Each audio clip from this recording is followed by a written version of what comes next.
I never thought I'd be a single parent. Honestly, I don't think anyone plans for it. One day you're imagining shared coffee in the mornings, tag-teaming bedtime stories.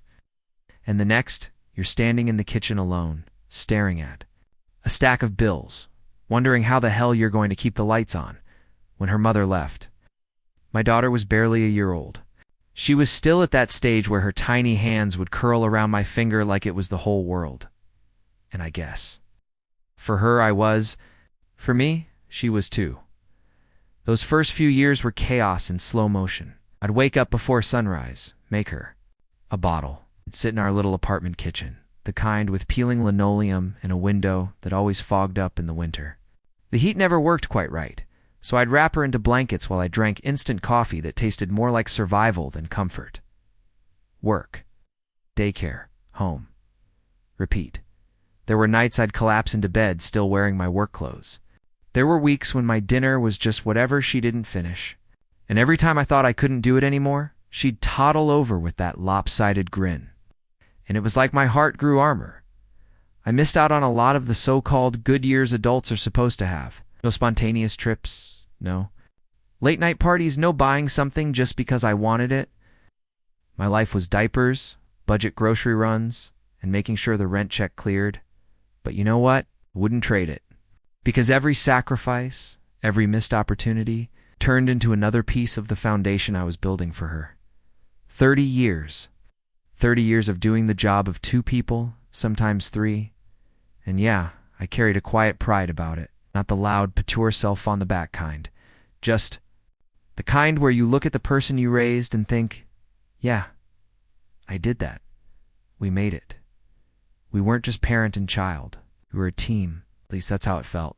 Mornings were our ritual. I'd walk her to school, holding her tiny, hand in mine, pretending I wasn't freezing to death in that old coat I'd been meaning to replace for 3 winters.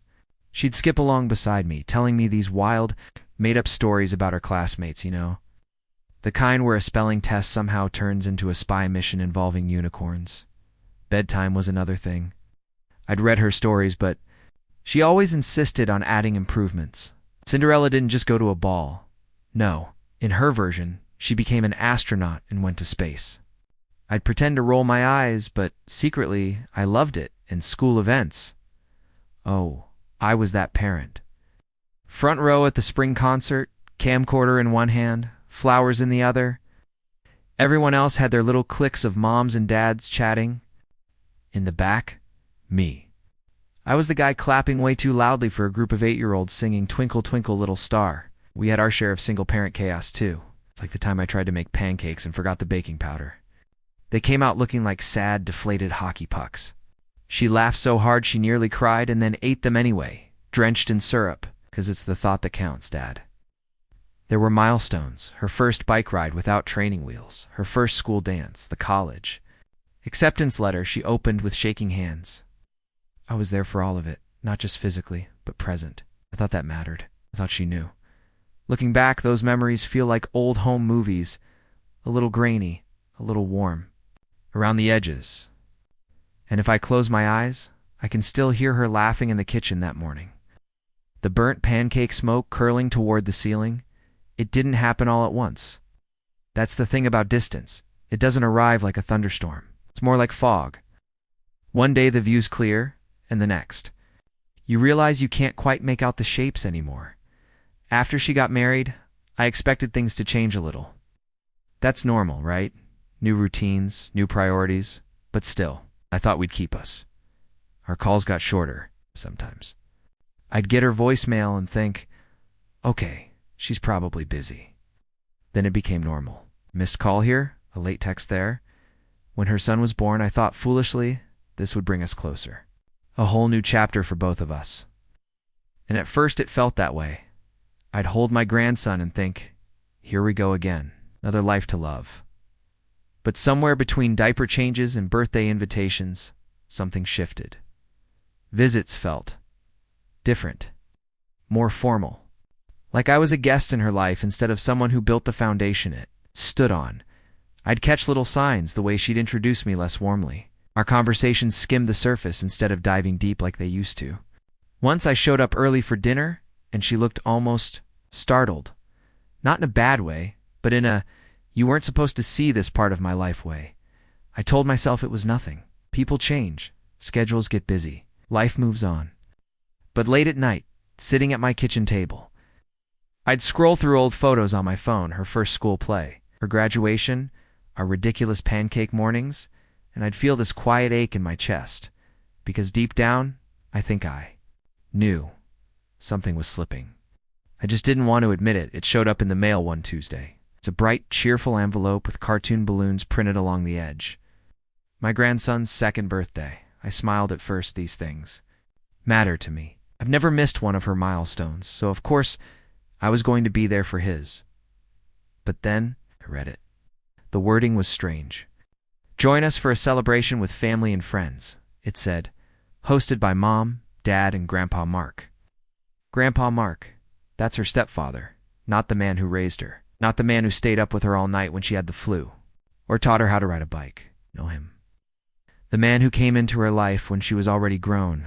I stood there, rereading it, like maybe I'd misunderstood. My name was there, sure, in smaller print tucked between a list of guests of honor. Not family, not even Grandpa, just my first name. I told myself I was overreacting. Maybe it was just bad wording. Maybe it was nothing. But the truth is, the envelope felt heavier than it should have. My fingers kept running along the edge like I could smooth out the sting. I stuck it to the fridge anyway, right between an old photo of her in her graduation cap and a grocery list I still hadn't finished. And yet every time I passed it, I couldn't stop staring at those words. Like they were daring me to admit what I already suspected, that maybe I wasn't the central figure in her life anymore. Maybe I was. An afterthought. The day of the party, I showed up right on time, not early enough to be in the way, not late enough to be rude. I stood in the driveway for a moment, invitation still in my hand, like I needed proof I belonged there. Inside, it was loud, the kind of loud where you can't tell if people are actually happy or just trying to fill the air. Balloons bobbed. Against the ceiling, paper streamers drooped slightly from the corners. Somewhere in the kitchen, music thumped under the chatter. I spotted her across the room. My daughter. She looked beautiful. She always does. But there was a distance in her eyes. She smiled, waved me over, but her hand never quite touched my arm when I got there. Like the hug had been edited out. People milled around in little clusters. Cousins, neighbors, her husband's friends. I found myself hovering by the snack table, making small talk about weather and sports with people who didn't really know me. I watched as my grandson toddled from person to person, giggling, clutching a toy car. I wanted to scoop him up, but every time I moved toward him, someone else got there first, and the whole time, I felt it, that quiet hum in the background. Not from the music, from me. From my own awareness that I was just here, not in it, not part of the rhythm. There was laughter, plenty of it. But it came from across the room, from conversations I wasn't invited into. And standing there, holding a paper plate I didn't really want, I had the strangest thought. I could walk out right now, and no one would notice for a while. It happened halfway through the party, right after the cake was brought out. Everyone gathered around, phones out, flashes going off, voices rising over the squeals of kids. My daughter stepped up to the little microphone they'd set up by the gift table. I remember thinking it was overkill for a toddler's birthday, but maybe that's just me. She smiled, thanking everyone for coming, saying how much it meant to have family there. And then casually, like it was nothing, she gestured toward her stepfather. "This is the man who raised me," she said. The words landed like a fist. At first, I thought I'd misheard. My ears buzzed, like someone had stuffed cotton in them. My chest went tight, too tight, and for a moment, the party sounds faded to a dull hum. People clapped. Some glanced at me but quickly looked away, as if they didn't want to get caught seeing whatever expression I had on my face. I just stood there, frozen. 30 years, the sleepless nights, the bills paid with money I didn't have, the school plays, the burnt pancakes, the endless love gone. Rewritten in one sentence I tried to swallow, but my throat felt locked. My hands went cold, even though the room was warm. I kept my eyes on her, waiting. Just waiting for her to correct herself, to say, "Well, My dad, too. Something, anything. But she didn't. She just kept smiling, leaning into the man beside her, who patted her shoulder like he'd earned the title she'd handed him. I don't remember the rest of what she said. My mind was busy replaying that moment over and over, like some cruel loop I couldn't escape. The clapping kept going. People smiled, nodding, some even going up to him, shaking his hand like he'd just been knighted. I stood there, paper cup in my hand, the soda inside going flat. My fingers trembled so slightly that I wondered if anyone else could see it. I tried to move, to step forward, but my legs felt heavy, like I'd been planted there, some forgotten decoration in the corner. Inside my head, it was chaos. Did I hear that right? She couldn't have meant it like that. It's 30 years. 30 years and I don't even make the sentence. Was everything I did invisible? Someone brushed past me, laughing. I think they said, "Isn't that sweet?" I couldn't tell if they meant the cake or the comment. And then like an uninvited reel playing in my head came the flashbacks. Her first day of kindergarten. She clung to my leg, tears in her eyes, and I knelt down to promise her I'd be right there at the end of the day, her high school graduation. She spotted me in the crowd, beaming and mouthed, "I love you." The night she called me from her college dorm, homesick. And I stayed on the phone until she fell asleep. All of it, every moment, flickering behind my eyes.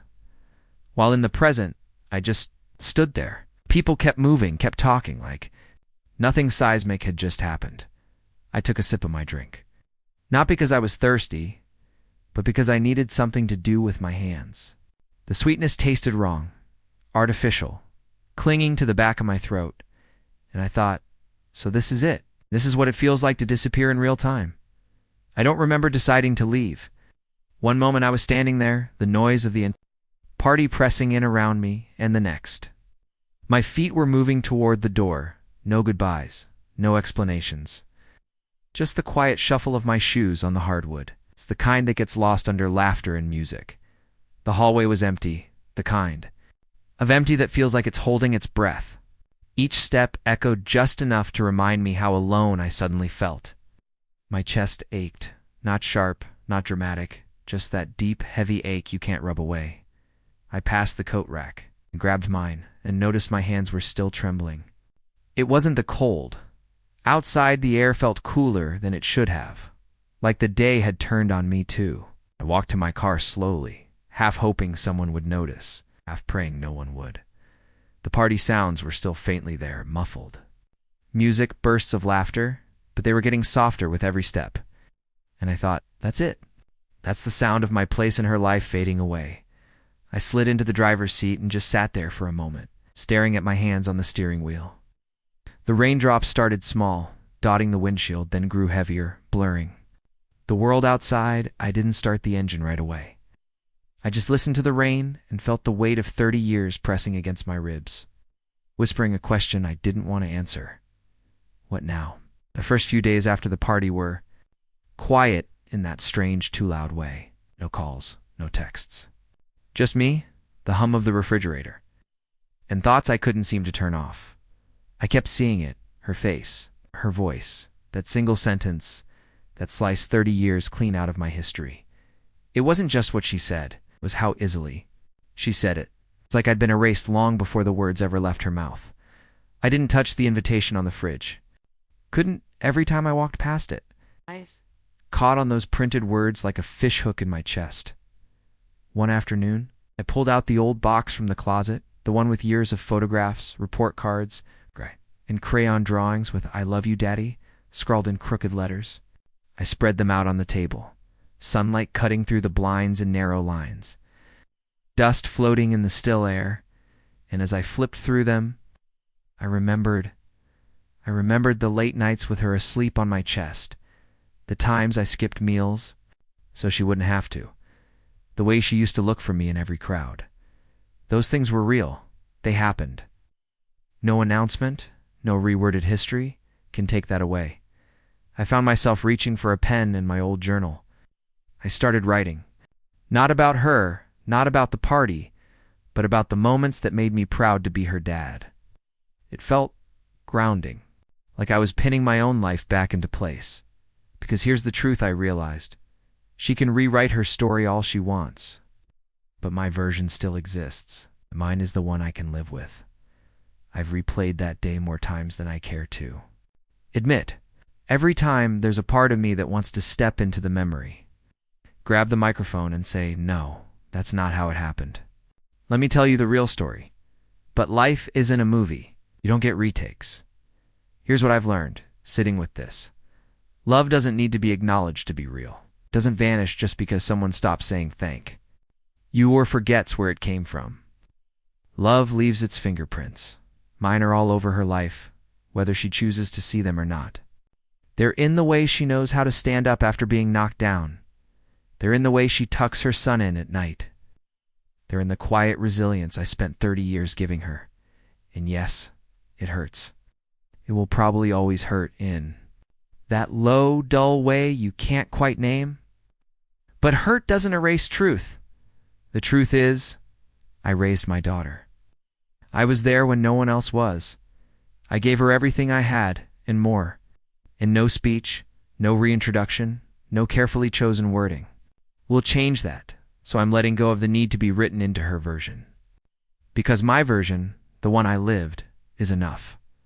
I closed the photo album, set it back on the shelf, and watched the sun rise through the window. A new day a little lighter than the one before, and I think maybe that's the real ending. Not the party, not the announcement. It's just me, still standing, still telling my story.